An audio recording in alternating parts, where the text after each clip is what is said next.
On sait qu'à Dubaï, presque tout est négociable. Ah non, avec Shoba, on ne négocie pas. Donc on a aujourd'hui plus d'arrivants à Dubaï que de biens disponibles. T'as pas photo, on ne peut pas comparer Dubaï avec les autres pays. Est-ce que tu penses qu'il existe encore des pépites cachées où investir Il y a 2 zones pour lesquelles je suis vraiment convaincue.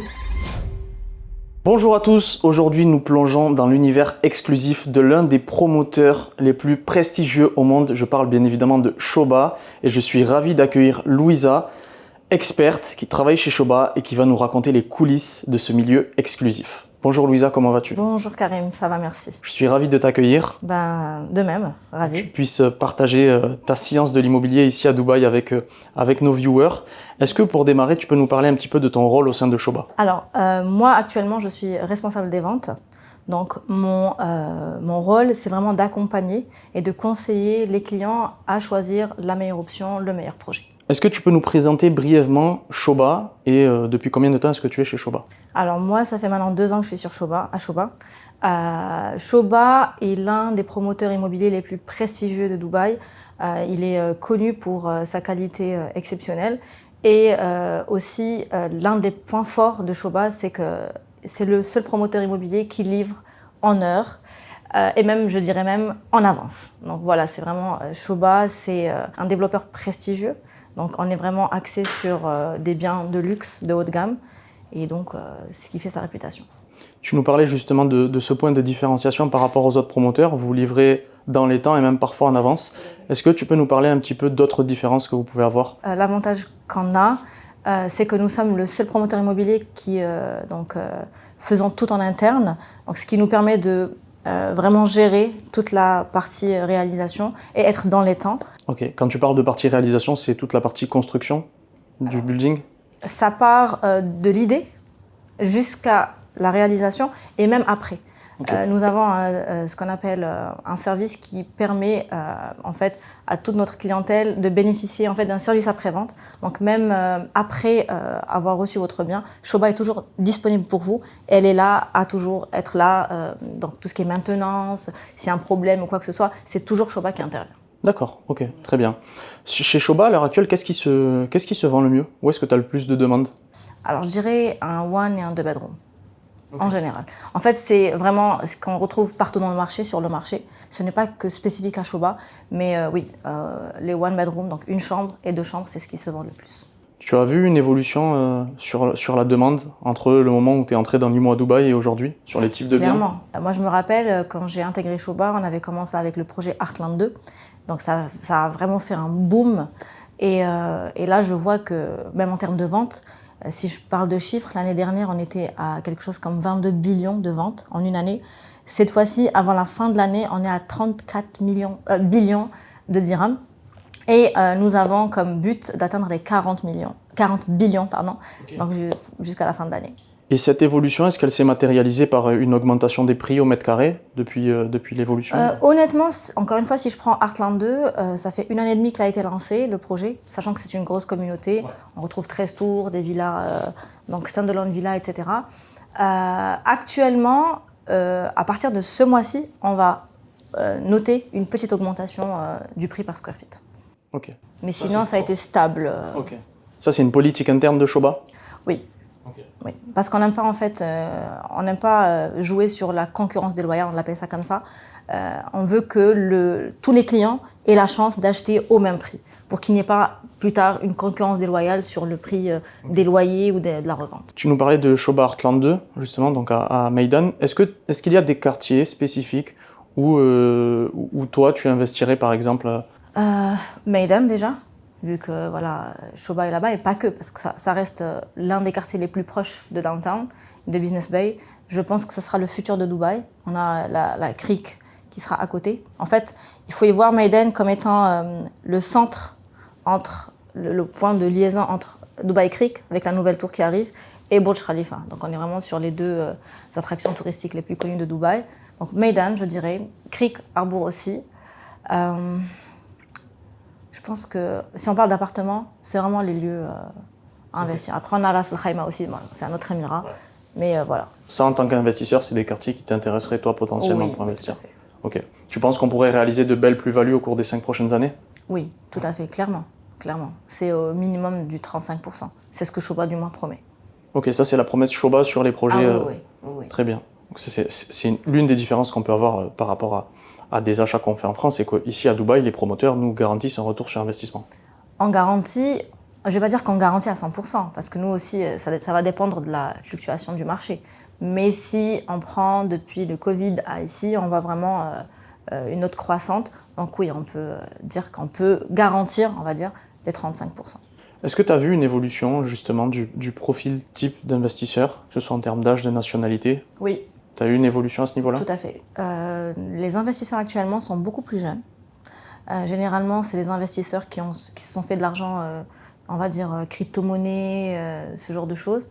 Donc, profil plus jeune, beaucoup d'Européens. Et de toute nationalité. Mais vraiment de toute nationalité. Parmi ces nouveaux acquéreurs, est-ce qu'il y a des critères plus importants que d'autres pour eux dans la décision d'acheter? Quand on essaie de conseiller les clients, donc, on va vraiment mettre l'accent sur la localisation en premier. Puis après, ça va être au niveau du bien. Donc, il est situé où en termes de position. Donc, c'est très important. L'étage aussi, c'est toujours... plus on est haut, plus c'est mieux, plus c'est cher. Et puis, ça se loue mieux. Donc, voilà, c'est vraiment ça qui fait que les clients puissent vraiment prendre leurs décisions là tout de suite. Est-ce que tu as remarqué une demande croissante pour des biens de plus en plus grands? On sait qu'à Dubaï, les dimensions qui étaient pratiquées il y a 10 ans ne sont pas les mêmes que celles qu'on peut avoir aujourd'hui. Est-ce que toi, tu as noté une différence à ce niveau-là? Plutôt pas sur les appartements, mais on remarque qu'il y a une forte demande sur les villas. Tout ce qui est villas, townhouse, etc. Parce qu'il faut savoir que le marché des villas n'est que de 7% sur le marché donc national. Du coup, on remarque, oui, pour ça, on a beaucoup de demandes sur les villas. Juste pour information, on a eu deux gros projets. Donc, on a eu Shoba Reserve, qui était une communauté de villas, et Elwood. Ça s'est vendu, mais à une vitesse incroyable. Pour revenir à l'aspect financier chez Shoba, on va parler un petit peu des plans de paiement. Comment ça se passe avec vous aujourd'hui? Est-ce qu'il y a du post-handover? Est-ce qu'il n'y a pas de post-handover? Quelles sont les spécificités de Shoba? Alors, Shoba ne fait pas de post-handover. Nous l'avons fait dans le passé, mais c'était vraiment la période de Covid pour faciliter un petit peu le paiement à nos clients. Mais sinon, Shoba ne fait pas de post-handover.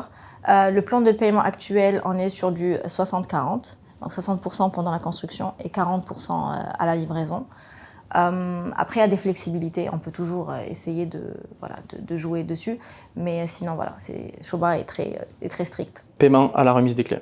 Tout à fait, les 40%, ou il y a possibilité, bien sûr, à l'investisseur de faire un prêt hypothécaire, donc, qui se fait très facilement ici, que ce soit pour un client international ou résident à Dubaï. D'accord, donc mon client français peut tout à fait démarrer son plan de paiement, puis aller voir une banque locale et faire un prêt immobilier pour financer le reste, disons les 40% qu'il doit payer à la remise des clés. Bien sûr, tout à fait. Toi qui es là depuis un moment, tu as vu l'évolution des prix. Est-ce que tu penses que l'on va rester sur cette dynamique et que les prix vont continuer de grimper à Dubaï?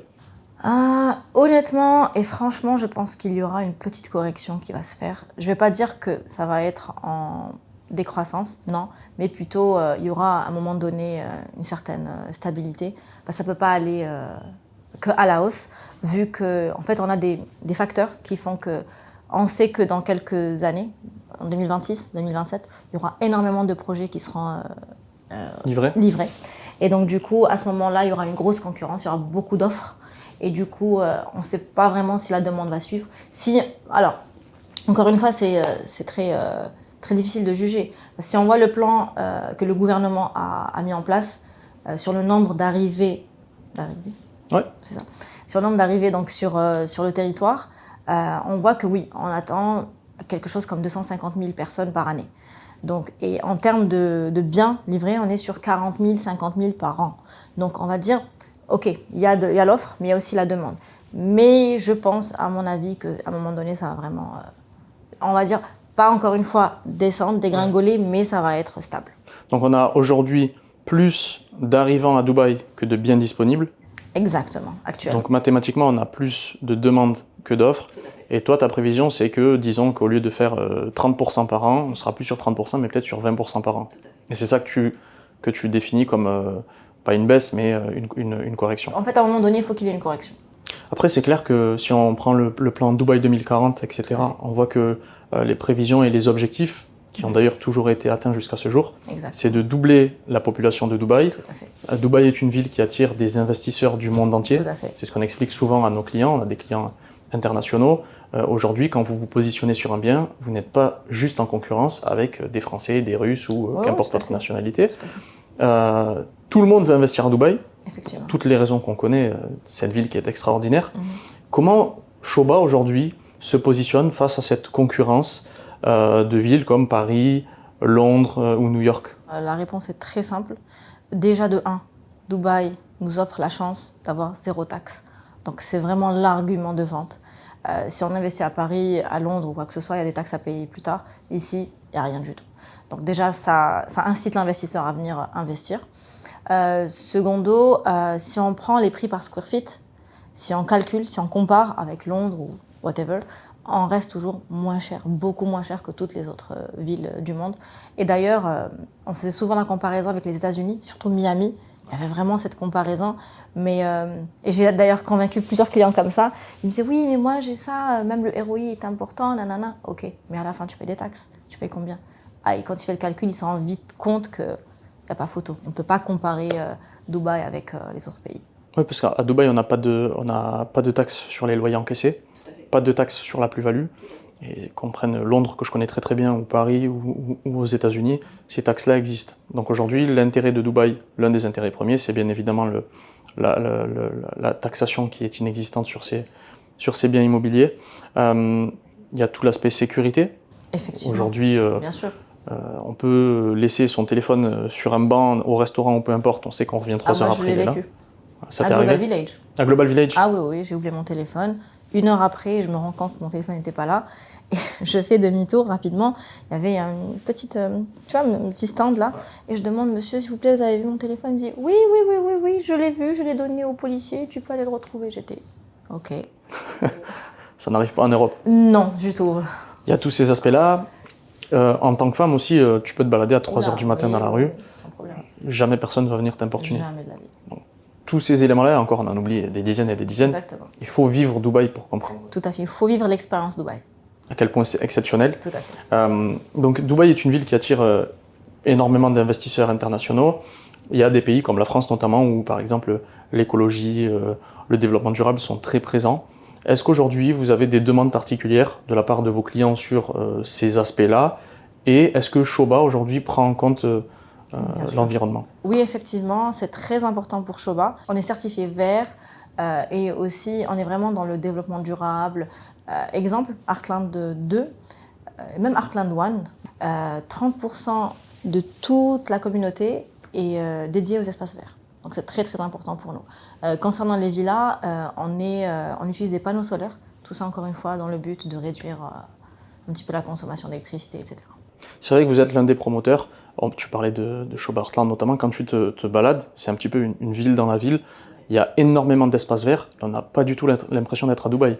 Alors que je sais que la plupart des gens qui n'ont jamais mis les pieds à Dubaï, les premiers arguments qui vont venir, c'est de dire « Ah oui, mais à Dubaï, il n'y a que du béton et du sable. » Ce qui est absolument faux. Il suffit de mettre les pieds chez Shoba et de se rendre compte qu'on est entouré de verdure. Et aussi, c'est quand même sympa de le noter. Généralement, quand on se retrouve au niveau de Heartland 2, si on compare la température avec, si on est allé sur l'axe principal, on va remarquer que, supposons il fait 43 degrés à l'extérieur, au niveau de Shoba, il y aura 2 degrés de moins.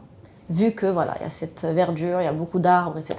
Il y a quelques années, il y a eu cette news qui est devenue officielle. Il y a la construction du casino à Ras Al Khaimah, donc le casino qui va être livré en fin d'année 2026, début 2027. Pourquoi, selon toi, ce projet-là va forcément fonctionner aux Émirats? Oula, alors, déjà c'est le premier vraiment casino dans toute la région. Donc en fait, toute la partie, donc le continent russe, chinois, etc., au lieu d'aller à Las Vegas, c'est plus proche. Donc c'est clair que tout le monde viendra chez nous. Plus encore, on parlait des zéro taxes, on parlait un petit peu de tout ça. Donc les gens ça va augmenter, ça va booster vraiment l'économie au niveau des Émirats en général. Et pas que, même les pays aux alentours vont bénéficier de ce casino-là. C'est quand même une nouvelle et l'arrivée du casino va vraiment booster l'économie ici à Dubaï. Moi, j'en suis convaincue. Ça entre un petit peu dans cette volonté d'attirer toujours des investisseurs internationaux du monde entier. Dubaï est une ville qui ressemble énormément aux États-Unis. Ça ressemble beaucoup à Los Angeles, à Las Vegas, pour ceux qui ont mis les pieds. Sur le casino, on sera sur quelque chose de similaire. Tu vois quelque chose de grandiose, de fabuleux. Ça sera 2 fois plus grand. 2 fois plus grand. Déjà. Donc c'est clair que oui, effectivement, ça va être... C'est juste exceptionnel. Wynn Casino est connu mondialement. Et donc ils annoncent qu'il sera 2 fois plus grand que celui de Las Vegas. Donc imaginez un petit peu ce que ça va être. Shoba a un projet à proximité du casino. Est-ce que tu peux nous en parler un petit peu? Tout à fait. Donc on a un projet au niveau de... En fait, il est à 10 minutes du casino. Ça s'appelle Signia Island. Le projet est situé sur une île naturelle. C'est l'une des îles naturelles. En fait, il n'y en a que 2 au niveau des Émirats. Donc c'est l'une d'entre elles. L'avantage, c'est que cette île-là a gardé sa faune et sa flore. Donc on va vraiment trouver des gazelles, etc. C'est très joli, c'est sublime. Moi, j'appelle ce projet en fait les Maldives des Émirats. Je l'appelle comme ça. Parce que réellement, vraiment, on se sent vraiment en pleine nature. Et donc oui, c'est un projet, donc on va y retrouver des villas, donc de 4, 5, 6 chambres, et des appartements aussi. Donc pour quelqu'un qui va investir, mettre l'appart en Airbnb ou quoi que ce soit, c'est vraiment un excellent projet. En partant du principe, bien évidemment, qu'on est à Dubaï, tout est fait avec beaucoup de bon sens et tout est fait pour développer chaque zone, non pas juste de Dubaï, puisque là on est dans un autre émirat, on est juste à côté, mais on va avoir des taxis volants qui vont partir de Dubaï, qui vont pouvoir déposer les voyageurs au casino. On a un aéroport international qui va ouvrir aussi à Ras Al Khaimah. Tout à fait. En fait, l'aéroport existe déjà. Là, il a été récemment, c'est devenu un aéroport international, mais au niveau de Al Quwain, qui est un autre émirat qui est entre vraiment le casino, donc Ras Al Khaimah et Dubaï. Donc on va retrouver aussi un aéroport là-bas. Après, je ne suis pas sûre si ça va être un aéroport international, mais du moins, il y aura un aéroport. Et Shoba aussi ne s'est pas contenté d'investir sur donc, Signia Island. Récemment, il y a maintenant 2-3 mois, on a eu un nouveau projet qui a été lancé au niveau de Al Quwain. Donc l'idée de développer l'émirat. Donc on a un projet de 10 km beachfront qui s'appelle Downtown Al Quwain. Et donc dans le but de développer cette zone, mais aussi on pense sincèrement que le casino va jouer un très très grand rôle. Donc ça va non seulement en fait ça va être partie gagnante des 2 côtés. Donc Ras Al Khaimah va bénéficier du casino. Nous on va essayer un petit peu d'absorber et d'attirer tout ce qui va se passer là-bas. Et c'est pour cela que Shoba a décidé d'investir sur Al Quwain. Tu m'as un peu coupé l'herbe sous le pied, c'était ma question suivante. Est-ce que tu penses qu'il existe encore des pépites cachées où investir pour nos investisseurs qui nous regardent? Il y a toujours des pépites. Moi, je suis convaincue, il y a 2 zones pour lesquelles je suis vraiment convaincue. Il y a cette partie-là, donc autour du casino, tout ce qui se fait. Donc, plutôt, Ras Al Khaimah, c'est devenu un peu trop cher. Voilà, c'est l'épicentre, on va dire, du projet. Mais Al Quwain reste une très très bonne option. Mais si on revient sur Dubaï, ça va être sur Dubaï South. Qu'est-ce qui te laisse penser que Dubaï South va être... Beaucoup de choses se passent là-bas et se passeront là-bas. Donc c'est clair que tu parlais du projet du gouvernement 2040. Ouais. On aura donc déjà la délocalisation du port de Bin Al Rashid qui va se retrouver au niveau de Jebel Ali.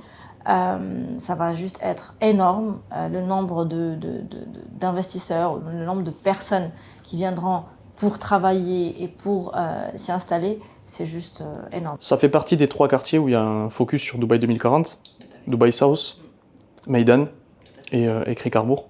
Donc c'est vrai que Dubaï South, ça reste extrêmement intéressant. De toute façon, à Dubaï, il faut toujours avoir ce temps d'avance. Si on veut faire les plus belles plus-values, il faut investir au début. Je me souviens, quand Creek Harbour est sorti et qu'il y a eu les premiers investissements possibles, beaucoup de gens n'y croyaient pas parce que c'était que du sable. Et les primos investisseurs ont fait les plus belles plus-values. Et aujourd'hui, à titre d'exemple, et ça tombe bien, on va parler de prix, aujourd'hui un one bed à l'achat à Creek sur plan, on est à 600 000 €, 2,4 millions. Si je veux me positionner chez Shoba, sur les différents projets, on peut parler de Signia sur les dispos qui restent, ou sur d'autres projets, combien est-ce que je dois compter pour un one bed? Honnêtement, actuellement, si je prends une moyenne de tous les projets vraiment que nous avons, ça va être sur du 1,2 million de dirhams. On peut espérer avoir un one bedroom. Donc on sera aux alentours des un peu moins de 300 000 euros. Ok, très bien. Est-ce que tu as noté une évolution de ces prix entre le moment où tu as démarré chez Shoba et aujourd'hui? Oui, bah oui. Exemple, Heartland 2, je me rappelle, donc Heartland 1, le projet qui est situé à Meydan, les one bedroom se vendaient à 800 000 dirhams. Là, actuellement, à la revente, on est sur du 1.3, 1.4. Ok, donc on est passé de 200 000 euros à plus de 350 000 euros. Est-ce que, alors je t'ai parlé d'appartement one bed puisque vous ne faites pas de studio. Est-ce que ces prix-là sont négociables ou pas? Puisqu'on sait qu'à Dubaï, presque tout est négociable. Ah non, avec Shoba, on ne négocie pas. Non, non, non, non, non. C'est comme, je donne toujours cette référence, je me dis, quelqu'un qui part acheter un sac Hermès, est-ce qu'il demande une réduction? Absolument pas. C'est pareil avec Shoba.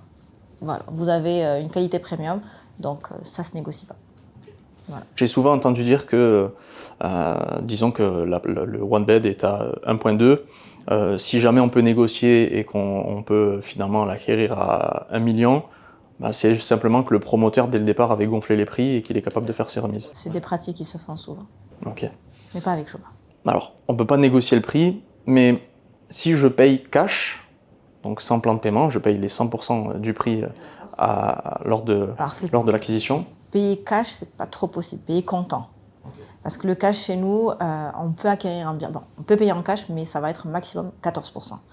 Puis le reste, ça doit être soit par virement bancaire. Donc si je paye comptant, je peux avoir un petit discount sur le prix, une petite remise? Tout à fait. Ok. Donc à défaut de payer sur le plan de paiement et d'étaler sur, par exemple, les 2 ans de la construction, je fais l'acquisition comptant. Okay. Ou vous avez aussi une autre possibilité. Si vous payez, donc vous bénéficiez d'un plan de paiement et que vous payez votre installment en avance, on peut demander un rebate, donc sur vraiment la somme à payer. Ok. Pas sur la totalité, mais sur la somme à payer. Ok, donc ça c'est les seules négociations qui sont possibles chez Shoba. Comment ça se passe en cas de retard de paiement? J'ai fait le choix finalement de ne pas acheter comptant, je suis le plan de paiement, et puis au bout de 8-9 mois, j'ai un petit retard de paiement. Est-ce qu'il y a des pénalités? Comment ça se passe? Oui, il y a des pénalités de retard. Bien sûr, après plusieurs emails, plusieurs relances, etc. Donc après 2 semaines, les pénalités vont commencer à tomber.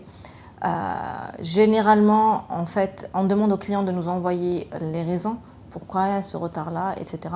Mais oui, effectivement, il y a des pénalités de retard. Tu me parlais tout à l'heure du fait que vous livriez souvent les projets dans les temps, voire en avance. Est-ce que c'est juste un argument marketing ou c'est réel? Alors, c'est complètement réel et vous pouvez même vérifier ça au niveau de la GLD. C'est vraiment l'un des points forts, encore une fois, de Shoba. À titre d'exemple, je me rappelle, moi, quand j'ai commencé à Shoba, il y avait la livraison de Waves Grande. Il était censé être livré, c'était en décembre 2024 et on l'a livré 6 mois en avance. Et donc moi, je suis très content en tant qu'acquéreur de pouvoir avoir mon bien à disposition à l'avance. Il y a toute la période de snagging où il va y avoir la vérification, ce que vous avez mis sur les brochures, etc. C'est conforme à ce qui est sorti de terre. Est-ce que vous êtes obligé de relever et de corriger tous les points qui sont notés dans le snagging? Bien sûr, complètement. Et il y a eu d'ailleurs, même avant le snagging, quand les équipes passent et voient qu'il y a un problème, et ça s'est passé plusieurs fois, hein. Il y a eu, à titre d'exemple, encore une fois, c'était sur Quick Vista, où je ne me rappelle pas exactement, c'était bien avant mon arrivée. Il y a eu un problème dans les salles de bain, dans toutes les salles de bain du building. Le propriétaire, donc notre chairman, avait fait une visite surprise et il a stoppé le handover, il leur a demandé de tout refaire. Donc oui, effectivement, on est très très très très à cheval sur ça. Très pointu. Très pointu. Le snagging se passe super bien, je récupère mon appartement, je suis super heureux, je vis dedans, je le mets en location. Est-ce qu'il y a une garantie décennale sur les logements ou ce type de garantie? Bien sûr. Alors sur le logement lui-même, c'est 1 année. Okay. Mais sur la structure, tout le building, c'est 10 ans. Quand tu dis la structure, le building, qu'est-ce que ça comprend exactement? Les parties communes, la structure du building lui-même. Les amenities? Tout. Ok. Si durant le snagging, il y a des éléments qui ont été relevés, alors je présume que ça doit rarement être le cas pour vous chez Shoba, combien de temps ça prend à peu près pour remettre aux normes et avoir le bien qui m'avait été présenté? Généralement 30 à 45 jours, maximum. Vraiment maximum. Parce que ça ne peut pas être un gros défaut. Si vraiment ça peut être un tout petit défaut, donc ça peut être réglé en 1 semaine, 2 semaines. Mais nous, on préfère toujours dire aux clients, c'est entre 30 et 45 jours. Si j'ai des envies particulières de personnalisation de mon appartement, comment ça se passe avec Shoba? Pas possible? Ok. Pas possible. Donc l'appartement qui me sera vendu sera bien évidemment celui qui me sera livré, mais je ne peux rien personnaliser de spécifique. Non. Du moins pendant la construction. Ok. Après, bien sûr que oui. Après, j'ai mon libre arbitre, si je veux, de tout détruire et tout refaire. Pas vraiment. Il faut quand même demander à Shoba. Il y a un document qui est demandé qui s'appelle le NOC. Donc, c'est en fait pour vous dire où est situé le mur porteur, qu'est-ce que vous pouvez faire, qu'est-ce que vous ne pouvez pas faire. La structure extérieure, on ne peut pas la toucher. Donc, il y a vraiment des petites choses il faut toujours demander. Ok. À partir du moment où j'ai mon NOC, est-ce que je dois faire une demande préalable à Shoba en lui disant, moi, je veux rendre mon appartement de telle manière, et il y a un approval de Shoba? Bien sûr. Ok. Ça, c'est une démarche qui est plus ou moins longue, Non, pas du tout. très rapide. Très rapide. Je sais que moi, en tant qu'investisseur, j'aime beaucoup les chiffres. J'aime savoir que je vais investir tant d'argent et je vais pouvoir en récupérer tant, que ce soit en rendement locatif ou bien à la revente. Est-ce qu'il y a des projets sur lesquels tu peux nous donner un peu de data sur les plus-values qui ont été réalisées par tes clients? Bien sûr. L'un des projets vraiment où tout le monde a été un petit peu pris de court, on va dire, ça a été sur Heartland One. Donc, c'est d'ailleurs la seule communauté de townhouse que Shoba a réalisée. Le townhouse s'est vendu à 8 millions de dirhams. Là, actuellement, le moins cher est à 12 millions. Donc ça s'est vendu 2 millions d'euros et aujourd'hui c'est 3 millions d'euros minimum. Tout à fait. Ok. Belle plus-value. En combien de temps? Ça a été livré il y a 4 ans. Ok. On a parlé l'autre jour de villas. Est-ce que tu peux m'en dire un peu plus? Les villas. Il faut savoir que Shoba, le chairman, donc notre CEO, est connu comme étant le palace maker. Ok. D'accord, c'est vraiment son surnom. Et du coup, et ça c'est connu même au niveau de Dubaï, la réputation de Shoba en termes de villas, on est vraiment le top one. On est vraiment ceux qui livrent les plus belles villas, les plus luxueuses, les plus prestigieuses. Donc actuellement, on n'a pas grand-chose de disponible. Tout a été vendu, tout est sold out. Par contre, on a de très très belles villas, il en reste 2 ou 3 au niveau de Heartland 2. Donc on est sur des 5-6 chambres, donc 5 chambres donc standalone villa, et on a des 6 chambres mansion. Et c'est juste exceptionnel. Bien sûr, vous allez retrouver piscine, salle de sport, tout est inclus à l'intérieur. Tout est inclus dans la villa. Donc pour préciser, standalone, c'est l'inverse des maisons mitoyennes qu'on voit beaucoup à Dubaï, les townhouses, qui sont des maisons collées. Là, on est vraiment sur des villas avec une séparation. Mon mur n'est pas le mur de mon voisin. Exactement, on a un jardin qui fait tout le tour de la villa. Avec salle de sport à l'intérieur, Piscine. Ok, toutes les aménities qu'on peut rêver d'avoir. Il en reste 2 ou 3, tu m'as dit? Alors, combien ça se... En 5 chambres. En 5 chambres. Ça se chiffre à combien? Là, actuellement, la moins chère, elle est à 27 millions de dirhams. Sur la communauté Heartland 2. 2. Et c'est la communauté, on va dire, où il y a des villas la plus proche de downtown. Donc on va trouver aux alentours, à part District 1, qui a été livré il y a longtemps, mais c'est vraiment la communauté la plus proche, qui se rapproche le plus de downtown, de Business Bay, etc. Donc même en termes de localisation, on est pas mal. Donc aujourd'hui, pour une villa, tu recommanderais ce projet-là chez Shoba? Ah oui, tout à fait. Si je cherche un one bed par exemple, où est-ce que tu m'enverrais? Ça va dépendre vraiment des envies et des besoins du client, mais je resterai sur Meydan. J'irai aussi du côté du nouveau projet de JLT, qui est celui de Central. Shoba Central, je trouve que c'est un très très très très bon projet, tout simplement pour la simple et bonne raison que c'est l'un des buildings les plus récents disponibles au niveau de JLT Marina, et on est sur l'un des quartiers les plus emblématiques de Dubaï, on est sur Marina, donc c'est clair que voilà. Est-ce qu'il y a un projet chez Shoba dont tu es la plus fière? Honnêtement, je les aime tous. C'est pas parce que c'est Shoba, mais je les aime tous. C'est comme tous tes enfants en fait. Exactement. Ok. J'aime tous les projets Shoba, mais particulièrement, je dirais, si vraiment j'ai une préférence, ça va être Heartland 2. Heartland 2? Pour quelle raison? Belle communauté, emplacement exceptionnel, amenities de dingue, prix par square feet abordable. Louisa, je te remercie pour toutes ces informations. Merci à toi. C'est un plaisir de t'accueillir Plaisir aujourd'hui. partagé. Merci beaucoup. Et au plaisir de te réinviter pour parler des nouveaux projets de Avec Shoba. grand plaisir. Merci à toi. beaucoup. Merci Karim.